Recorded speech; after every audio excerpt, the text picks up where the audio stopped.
Mayroon nga bang tinataglay na mutya, ang hayop na kilala natin sa katawagang daga?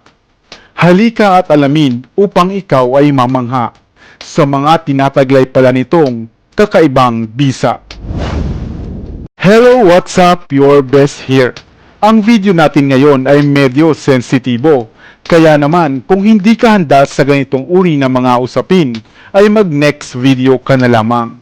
Dahil sa video nito ay pag-uusapan nga natin ang tinataglay na bertud at mutya ng hayop na madalas na nating kinatatakutan. Subalit meron pa rin naman pala silang kakaibang pakinabang. Ang hayop na daga. Kaya kung bago ka pa lamang sa ating channel, ay huwag mong kalimutan na pindutin ang subscribe button at ang notification bell upang lagi kang updated sa aking mga bagong uploads. Bakit nga ba kinatatakutan at iniilagan ang hayop na daga? Ang daga ay isang maliit at may mahabang buntot na hayop, kadalasang kulay itim at kumakain ng mga palay at madalas pangay tambay sa basurahan. Sila ay nabibilang sa order ng mga Rodentia o rodents na nagtataglay ng matatalas na ngipin na siyang ginagamit nila sa panginginain. Ang mga daga rin ay sinasabing maraming klase at uri, gaya ng mga tinatawag na bubuwit, dagang kosta, dagang bukid at marami pang iba na mahigit nga sa 2,552 klase ang uri nito. Ang dami, di ba? Iniilagan at kinadidirihan ang daga dahil kadalasan nga itong nagdadala ng mga sakit na tulad ng leptospira at marami pang iba. At isa rin ang makasaysayang epidemya noong Middle Age na daga rin ang may dala. Alam nyo ba na ang mga sinaunang daga pala ay nagmula rito sa atin sa Asya? Dahil na rin siguro sa perpektong klima na angkop sa kanila. Bukod sa marumi, may dalang mga mikrobyo. Ang daga rin ay nangangagat, kaya mag-ingat ka rito. Lalo na nga sa ihi nito na nahalo sa baha. Subalit, batid mo rin ba na ang munting hayop pa lang ito na iyong kinatatakutan ay nagtataglay ng mutya? Mutya na kung makuha mo ay siguradong magdadala sa iyo ng limpak-limpak na salapi dahil ito ay nagtataglay ng pambihirang swerte. Lalong-lalo na nga sa mga sugalan. Siguradong mas lamang ang iyong pagkapanalo. Ngunit papaano at saan nga ba ito nakukuha? Ayon sa mga nagtatangan nito, ito ay makukuha raw sa grupo ng mga daga na nanginginain. Isa sa mga dagang ito ang nagdadala at nagtatanga ng bato o mutya na nagliliwanag at kumikislap pa nga. At iniingatan ito ng isa sa pinakamatanda sa kanila o masasabing pinuno nila. Kunin raw ito at agad-agad ibalot sa itim na sisidlan o itim na tela. Subalit, kahit pa nga yata suyurin mo ang kabukiran at patayin ang ilaw upang makita mo ang kumikislap na batong ito. Kung hindi naman ito laan para sa iyo ay wala ka ring masusumpungan. Kaya naman, marami-rami na ring mga nahihilig sa sugal ang nagkaka-interes dito. Ngunit kung hindi ka naman pala ring makakuha nito, mainam na maglagay ka na lamang ng mga barya o sentimo sa mga lugar na alam mong dinaraanan ng mga daga. Dahil ito ay isa ring mainam na pampaswerte basta parati mo lamang dalhin kung mayroon kang sugal na pupuntahan. Dahil maging ang mga mumunting dagang ito ay hindi lamang puro perwisyo ang daladala, bagkos may magandang swerte din naman pala. Nais mo na rin ba ng mutyang ito ng daga? Tandaan na lahat ng nilikha ng Diyos ay may dahilan, hindi lamang para maminsala sa ating mga sakahan, kundi upang bumalanse rin sa kapaligiran. Naniniwala ka ba sa swerte? O mas pipiliin mo ang sipag at tiyaga? Hello, what's up? Your best here. Sa video na ito ay pag-usapan natin ang natatanging agimat o pampaswerte mula sa alitaptap. Marami ang mga kababayan natin ang nangingibang bansa upang makaipon at magkaroon ng muntiman o malaking negosyo. Subalit alam nyo ba na hindi naman lahat ng sumubok magnegosyo ay naging maunlad o successful dito. Kahit pa nga naging masikap sila at matiyaga. Ang ilan sa mga pinalad sa ganitong larangan ay may kanya-kanyang paniniwala. Gaya na lamang ng mga Chino. Naniniwala sila sa mga signs o senyales o mga pampaswerte. Subalit alam nyo ba na may isang natatanging pampaswerte pala na makukuha sa dilim? Oo, tama ang iyong narinig, sapagkat bago mo ito makuha ay kailangan mo munang mag-abang sa dilim. Ito ay ang mutya ng alitaptap o fireflies o lightning bugs sa Ingles. Isang uri ng kulisap na kadalasang makikita at mapupuna lamang sa dilim ng gabi dahil sa taglay nitong kislap at ningning. Ano nga ba ang alitaptap? Ang alitaptap ay isang insektong kabilang sa Lampyridae family.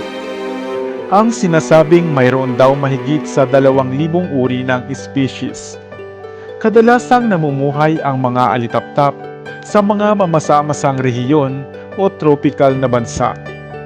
Nagkakaroon ng liwanag ang insektong ito dahil sa chemical reaction na kung tawagin ay bioluminescence.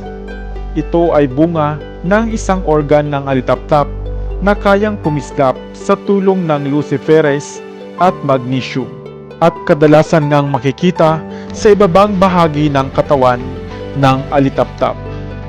Pinaniniwalaan ng mga sinaunang matatanda at ng mga antingero na ang insektong ito ay nagtataglay ng swerte.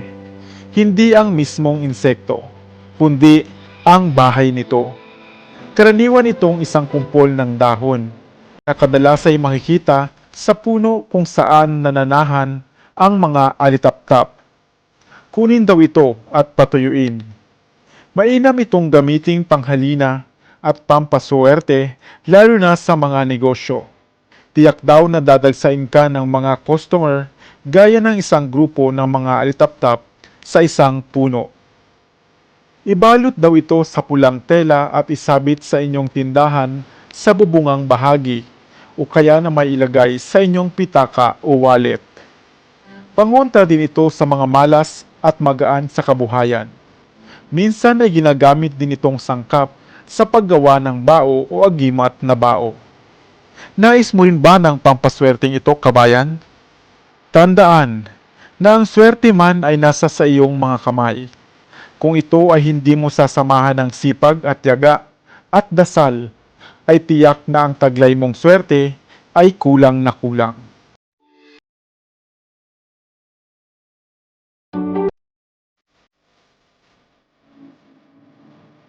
Kabayo, isang popular at pangkaraniwang hayop sa kalupaan. Subalit hindi batid ng karamihan na maging ang hayop ring ito ay mayroong bisa at kapangyarihang taglay. At pawang sa paalamang ng hayop na ito, mo ito matatagpuan. Isang gamit na magbibigay sa iyo ng kakaibang alerto, liksi ng pakiramdam, at lakas ng pangangatawan. Hello, what's up? Your best here. Sa videong ito ay alamin kung ano nga ba ang kakayahang taglay at kung papaano ninyong makukuha ang bertud na ito buhat sa kabayo. Ang kabayo o Equus caballus ay isang uri ng mailap na hayop na maaari din namang alagaan. Ang hayop na ito ay partikular na nagtataglay ng mga hindi pangkaraniwang mga daliri sa paa. Isa rin ito sa dahilan kung bakit maituturing na swerte nga ang hayop na ito, lalo na nga sa paniniwala ng mga Chino.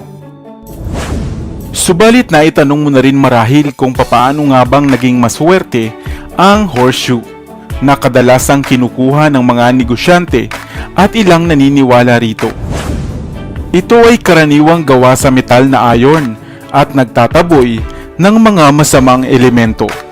At mayroon din itong tradisyonal na 7 pako na sumisimbolo rin sa swerte. Subalit maliban nga sa horseshoe ay pinaniniwalaan rin na mayroon pang isang bertud o mutya na pawang sa paa lamang ng kabayo makukuha, partikular na sa mga buto malapit sa kuko nito. Ito ay animoy isang hugis butil ng mais na kayumangging kulay ng bato at pawang bibihira lamang kung masumpungan. Ang batong ito kung sakaling mapapasa iyo ay maaaring magdala sa iyo ng una, swerte sa pagninegosyo at sa inyong buhay, liksi at kakaibang bilis, talas ng paningin at pakiramdam at lakas na kakaiba. Sa kasalukuyan nga ay ilan pa lamang ang nagtatangan nito, sapagkat tuwing Biyernes Santo lamang o mahal na araw lamang ito kung masumpungan. Mayroong mga nagsasabi na ang mga espesyal o mga kabayo na pagmamayari lamang ng mga engkanto o mga lamang lupa ang kadalasang mayroong taglay na ganito. Kung kaya naman, kahit pa nga isa-isahin mo ang mga alaga mong kabayo sa araw ng Biyernes Santo, kung ito ay hindi laan para sa iyo, ay malabo mo itong makuha. At pawang, ang mga napili at mayroong malinis na hangarin lamang ang sadyang pinagkakalooban nito. Kung kaya sa oras na makakuha ka nito, ay iyo itong ingatan, gamitin sa mabuti at huwag na huwag abusuhin. Sana ay may bago kang natutunan sa videong ito. Iwan ka naman ng comment sa comment section sa ibaba. I-like at i-share mo na rin para naman sa kaalaman ng iba.